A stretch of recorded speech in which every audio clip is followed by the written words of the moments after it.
रविन्देन पदारविन्दं मुखारविन्दं विनिवेशयन्तं वटस्य पत्रस्य पुटे शयानं बालमुकुन्दं मनसा स्मरामि। ભાગવત સ્કંદના પહેલા અધ્યાયનો આપણે આગળ વધીએ. આ ભાગવત એ વેદરૂપી કલ્પવૃક્ષનું દિવ્ય રસાત્મક ફળ છે. ભક્તિ પ્રેમમાં મનને તરબોળ રાખો, ભક્તિમાં સંતોષ ન માનો, ભોગની સમાપ્તિ કરો પણ ભક્તિની સમાપ્તિ ન કરો. આજ સુધી મેં સર્વ પ્રકારનું સુખ અનેકવાર ભોગવ્યું પણ મનને શાંતિ મળી નથી. હવે મારે કોઈ સુખ ભોગવવું નથી. આવો મનથી નિશ્ચય કરો. વૈષ્ણવો કોઈ દિવસ ભક્તિની સમાપ્તિ કરતા નથી. ભક્તિ જીવનના છેલ્લા શ્વાસ સુધી કરવાની છે. નૈમિષારણ્યમાં 88,000 ઋષિઓ એકઠા થયા છે. ત્યાં સૂતજી પણ પધાર્યા છે. સૌનકજીએ સૂતજીને પ્રશ્ન કર્યો, જીવ માત્રનું કલ્યાણ સાથી થાય છે તે કહો. મનુષ્ય માત્રનું કલ્યાણ થાય તેવો કોઈ ઉપાય બતાવો. આ કલિયુગમાં શક્તિહીન માણસો પણ કરી શકે તેવું કોઈ સરળ સાધન બતાવો. આ કલિયુગમાં માણસો મંદ બુદ્ધિવાળા અને મંદ શક્તિવાળા છે. તેથી સાધન કઠણ હશે તો કરશે નહીં. કલિયુગમાં મનુષ્યો એવા ભોગી છે કે એક આસને બેસી 8 કલાક ધ્યાન કરી શકશે નહીં. કલિયુગના માનવીઓ ભોગી છે, તેથી તે મંદ બુદ્ધિવાળા કહ્યા છે. તેઓ પોતાને ચતુર સમજે છે, પણ વ્યાસજી કહે છે કે સંસારના વિષયો પાછળ પડનારો વળી ચતુર શાનો? શાસ્ત્ર કહે છે, 100 કામ છોડીને ભોજન કરવું, 1000 કામ છોડીને સ્નાન કરવું, 1,00,000 કામ છોડીને દાન કરવું અને કરોડ કામ છોડીને પ્રભુનું સ્મરણ કરવું, ધ્યાન કરવું, સેવા કરવી. ભાગવતમાં ઘરમાં કાર્યો કરવાની ના નથી પાડી, પણ પહેલાં પ્રભુના નામનો જાપ કરો, માળા કરો, પછી જ કાર્ય કરો. કરોડ કામ છોડીને પહેલું ભગવાનનું સ્મરણ કરવું. કળિયુગના મનુષ્યો જે કરવાનું છે તે કરતા નથી અને જે ન કરવાનું કહ્યું છે તે પહેલું કરે છે. એટલે જ વ્યાસજીએ કળિયુગના મનુષ્યને મંદ બુદ્ધિવાળા કહ્યા છે. સૌનકજી ઋષિજીને કહે છે, આપ અમને વિસ્તારપૂર્વક કૃષ્ણ કથા સંભળાવો. કૃષ્ણ કથામાં તૃપ્તિ નથી, તેમ દર્શનમાં પણ તૃપ્તિ નથી થતી. બેટ દ્વારિકા શ્રી કૃષ્ણનું સ્વરૂપ દિવ્ય છે. શ્રીનાથજીનું સ્વરૂપ મનોહર છે. દર્શન કરતાં તૃપ્તિ થતી નથી. ભગવાનની મંગલમય અવતાર કથાનું વર્ણન કરો. ભગવાનના લીલાનું વર્ણન સાંભળતા જ અમને તૃપ્તિ થતી નથી. કલિયુગમાં અધર્મ વધે છે, ત્યારે ધર્મ કોને શરણે જાય છે? પ્રથમ સ્કંદ પ્રશ્ન અધ્યાય છે. સમુદ્રને પાર કરવાની ઈચ્છા રાખનારને જેમ કર્ણધાર મળી જાય તેમ આપ અમને મળ્યા છો. તો હે પ્રભુ, એવી પ્રેમથી અમને કહો, એવી પ્રેમથી અમને કથા કહો કે જેથી અમારા હૃદય પીગળે. પ્રભુની કૃપાથી આપ અમને મળ્યા છો. પરમાત્માના દર્શન આતુરતા વિના કદી સંત મળતા જ નથી. જીવને પરમાત્માને મળવાની આતુરતા જાગે ત્યારે જ પ્રભુ કૃપાથી સંત મળે છે. સ્વાદ ભોજનમાં નહીં પણ ભૂખમાં છે. મનુષ્યને પણ પરમાત્માને મળવાની ભૂખ જાગે છે ત્યારે સંત મળે છે. ભૂખ ન જાગે તો સંત મળે તો પણ તેમાં સદભાવ થતો નથી, તેને સંત દેખાતા નથી. ભગવત દર્શનની ઈચ્છા ન જાગે તો ભગવાન દેખાતા નથી. રાવણ અને દુર્યોધનને પણ ભગવત દર્શનની ભૂખ જાગી નથી, એટલે તેમની સામે ભગવાન હોવા છતાં તે ભગવાનના દર્શનનો લાભ લઈ શક્યા નથી. વક્તાનો અધિકાર સિદ્ધ થવો જોઈએ, તે પ્રમાણે શ્રોતાઓ અધિકારને પણ સિદ્ધ થવો જોઈએ. શ્રવણના 3 પ્રધાન અંગો છે: શ્રદ્ધા, જિજ્ઞાસાપૂર્ણ, નિમત્સતા. શ્રોતાએ એકાગ્રતાથી અને શ્રદ્ધાથી કથા સાંભળવી જોઈએ. શ્રોતામાં જિજ્ઞાસા હોવી જોઈએ. જિજ્ઞાસા વગર કથા સાંભળવાનો કોઈ લાભ નથી. જિજ્ઞાસા વગર કથાની અસર મન ઉપર સહેજ પણ થવાની નથી. માટે શ્રોતામાં જિજ્ઞાસાપણું હોવું અત્યંત આવશ્યક છે. ઉપરાંત શ્રોતામાં નિમિત્તસરપણું હોવું જરૂરી છે. તેને જગતમાં કોઈ પણ જીવ પ્રત્યે મનમાં મત્સર ભાવ ન હોવો જોઈએ. કથામાં જાઓ ત્યારે એવી ભાવના કરો કે મને ભગવાનને મળવાની તીવ્ર આતુરતા છે, તો જરૂર તમને શ્રી કૃષ્ણના દર્શન થશે. કથામાં દીન થઈને જવું જોઈએ. પ્રથમ સ્કંદનો શિષ્યનો અધિકારી બનાવવામાં આવ્યો છે. વક્તા અને શ્રોતાનું દ્રષ્ટાંત. એક મહાત્મા રામાયણની કથા કરતા હતા.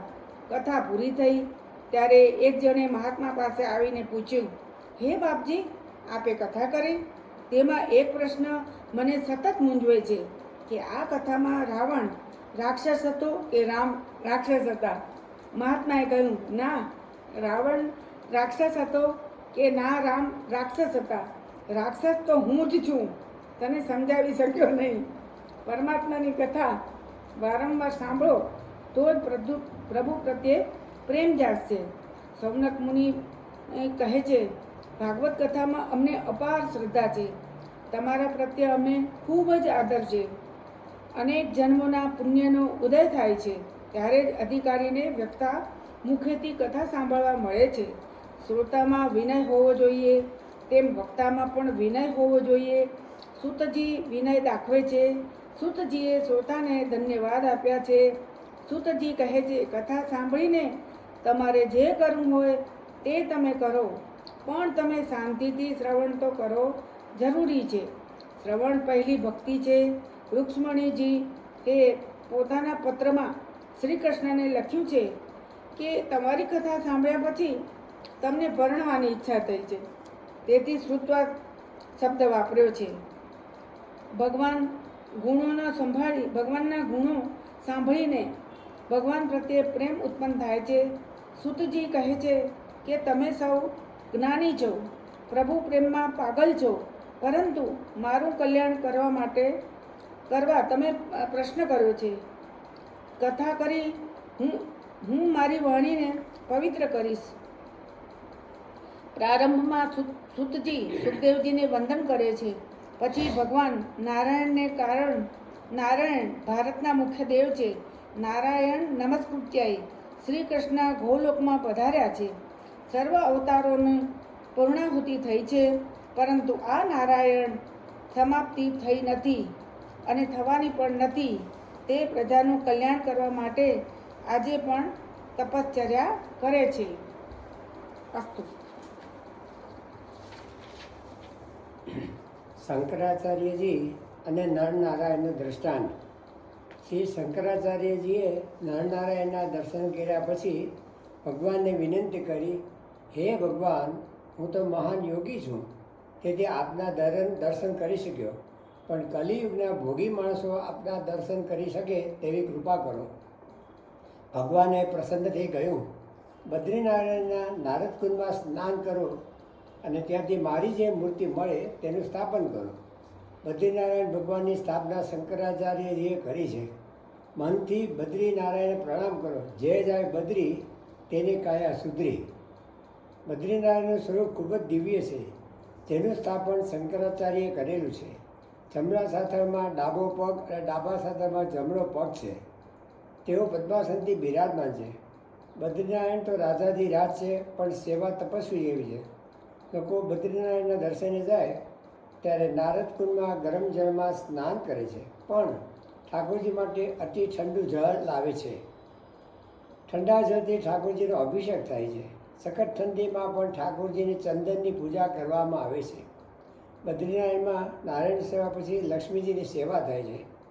બદ્રીનારાયણમાં વિષમતા છે. મંદિરમાં લક્ષ્મી અને નારાયણ સાથે બિરાજમાન જ હોય, સાથે જ બિરાજમાન હોય છે. ત્યાં લક્ષ્મીજીની મૂર્તિ મંદિરની બહાર છે. તપસ્યામાં સ્ત્રીનો, દ્રવ્યનો, બાળકનો સંગ બાધક છે. નારાયણે લક્ષ્મીજીને બહાર બેસીને ધ્યાન કરવા કહ્યું છે. હું અંદર બેસીને ધ્યાન કરું છું, તમે બહાર બેસીને ધ્યાન કરો. જગતને પ્રભુએ આદર્શ બતાવ્યો છે. સુંદર હીરો પણ ધૂળમાં પડે તો સંગને કારણે મલિન થઈ જાય છે. માયાનો સંગ ગમે તેવા તપસ્વીને પણ મલિન કરે છે. માટે માયાથી દૂર રહો. ભરતખંડના માલિક દેવ શ્રી નારાયણ ભગવાન કૃપા કરે અને તમને બોલાવે ત્યારે પ્રત્યક્ષ દર્શન કરજો. આજે તો અહીં બેઠેલા લોકો મનથી નારાયણના દર્શન કરે. તમે પ્રેમથી સ્મરણ કરો. ચતુર્ભુજ નારાયણ પદ્માસનમાં બિરાજ્યા છે. મનથી કોઈ પાપ થાય તો તેની પણ સદા થાય છે. મનથી કોઈ ઈશ્વરના દર્શન કરે, મનથી ઠાકોરજીના ચરણમાં તુલસી અર્પણ કરે, મનથી ભોગ ધરે, માનસિક સેવા કરે તો તેનું ફળ પણ મળે છે. પૂજારી અને યાત્રિકનું દ્રષ્ટાંત. એકવાર બદ્રીનાથના દર્શનાર્થે આવેલ એક ભક્તે પૂજારીને પ્રશ્ન કર્યો, આવી સખત ઠંડીમાં તમે ઠાકોરજીને ચંદનનો લેપ કેમ કરો છો? ઠાકોરજીને શરદી થઈ જશે. પૂજારી ચતુર હતો. તેણે કહ્યું, અમારા ઠાકોરજી ખૂબ તપશ્ચર્યા કરે છે. તપ કરવાથી તેમની શક્તિ ખૂબ વધે છે. શક્તિથી શરીરમાં ગરમી ખૂબ જ વધી જાય છે અને આ ગરમીને શાંત કરવા, શીતળતા લાવવા ચંદનની અર્ચા કરવામાં આવે છે. દેહને સજાવવાને કે શૃંગાર કરવાને બદલે ઠાકોરજીને શૃંગાર કરજો. ધંધા રોજગારીમાંથી 10મો ભાગ કાઢી તે પૈસા ધર્મ કાર્યમાં વાપરજો. ધનનો દુરુપયોગ થાય તો ધન ઝેર બની જાય છે. સૂતજી સરસ્વતીજીને અને વ્યાસજીને વંદન કરે છે, પછી કથાનો પ્રારંભ કરે છે. જેનાથી ભગવાન શ્રી કૃષ્ણમાં ભક્તિ થાય તે ધર્મ છે. ભક્તિ પણ એવી કે કોઈ પણ કામના વગરની, નિત્ય નિરંતર થાય. આથી ભક્તિથી હૃદય આનંદરૂપ પરમાત્માની પ્રાપ્તિ કરી ધન્ય થઈ જાય છે. સૂતજી કહે છે, જીવ એ અંશ છે અને પરમાત્મા અંશી છે. અંશીમાંથી અંશ છૂટો પડ્યો એટલે તે દુઃખી છે. જ્યારે અંશ અંશીમાં ભળી જાય એટલે કે ઈશ્વરમાં, પરમાત્મામાં ભળી જાય તો જીવ કૃતાર્થ થઈ જશે. જેમ ટીપું સમુદ્રમાં ભળી જતાં ટીપું રહેતું નથી પણ સમુદ્ર બની જાય છે. ભગવાન તો કહે છે, મમય વાસુ જીવ લોકે, તું મારો જ અંશ છે. તું મને મળીને કૃતાર્થ થઈશ. નર એ નારાયણનો જ અંશ છે. અંશ અને અંશી ના મળે ત્યાં સુધી તેને શાંતિ મળતી નથી. શ્રુતિજી કહે છે, મારે પરમાત્માનો આશ્રય કરી તેની સાથે એક થવું છે. કોઈ પણ રીતે ઈશ્વર સાથે એક થવાની જરૂર છે. જ્ઞાનીઓ જ્ઞાનથી અભેદ સિદ્ધ કરે છે. વૈષ્ણવ મહાત્માઓ પ્રેમથી અદ્વૈત સિદ્ધ કરે છે. તાત્વિક રીતે જોઈએ તો ગોપી અને કૃષ્ણ એક જ છે. જીવ ઈશ્વરથી વિખેટો કેમ પડ્યો, ક્યારે પડ્યો તે ચર્ચા કરવાની જરૂર નથી. જીવને પરમાત્માનો વિયોગ થયો છે તે જ સત્ય છે. ધોતિયાને ડાઘ પડ્યો હોય તો તે કેમ પડ્યો, ક્યારે પડ્યો તેની માથાકૂટમાં કર્યા વગર ધોતિયાનો ડાઘ દૂર કરવાનો પ્રયત્ન કર. તે પ્રમાણે આ વિયોગ ક્યારથી થયો, કેમ થયો તેની ભાંજગીરીમાં પડ્યા વગર જીવ ઈશ્વરને મળવા માટે પ્રયત્ન કરે તે જ ઉત્તમ છે. ભગવાન શ્રી કૃષ્ણનું ધ્યાન ધરો. પ્રેમથી શ્રી કૃષ્ણની સેવા કરો. શ્રી કૃષ્ણના નામનો જપ કરો. તન્મય બનો. તમને જરૂર પરમાત્માના દર્શન થશે અને તો જ કલ્યાણ થાય છે. જીવ ભાગ્યશાળી ત્યારે જ બને કે જ્યારે નિર્ભય બને છે. જેને માથે કાળનો ભય નથી, મૃત્યુનો ભય નથી, તે જ ભાગ્યશાળી છે. ધ્રુવને, વ્રજભક્તોને, પાંડવોને ધન્ય છે કે તે જેમને કાળ આધીન હતો. ઈશ્વર આપણી પાસે અપેક્ષા રાખે છે કે મેં મનુષ્યને મન બુદ્ધિ આપી, તેણે તેનો શો ઉપયોગ કર્યો. મૃત્યુ એટલે આખી જિંદગીનો હિસાબ આપવાનો દિવસ. પ્રભુના દરબારમાં જીવનમાં કરેલા પાપ અને પુણ્યનો હિસાબ માગવામાં આવશે. હિસાબ ચોખ્ખો હશે એને ડરવાનું કંઈ કારણ નથી. શું તમારા જીવનનો હિસાબ ચોખ્ખો છે ખરો? જીવને હિસાબ આપતા બીક લાગે છે ત્યારે આ તો આખા જીવનનો હિસાબ છે. આ હિસાબ પરમાત્મા માગશે ત્યારે શી દશા થશે? જીવને મૃત્યુની બીક છે ત્યાં સુધી શાંતિ નથી. ઉપનિષદ કહે છે કે જીવ અને ઈશ્વર પાસે પાસે બેઠા છે, છતાં જીવ ઈશ્વરને ઓળખી શકતો નથી. જો જીવ બહિર્મુખને બદલે અંતર્મુખ બને તો જ તે અંતર્યામી ઓળખી શકશે. પારસમણીનું દૃષ્ટાંત. એક માણસને જાણવા મળ્યું કે ગંગા કિનારે રહેતા સંત પાસે પારસમણી છે.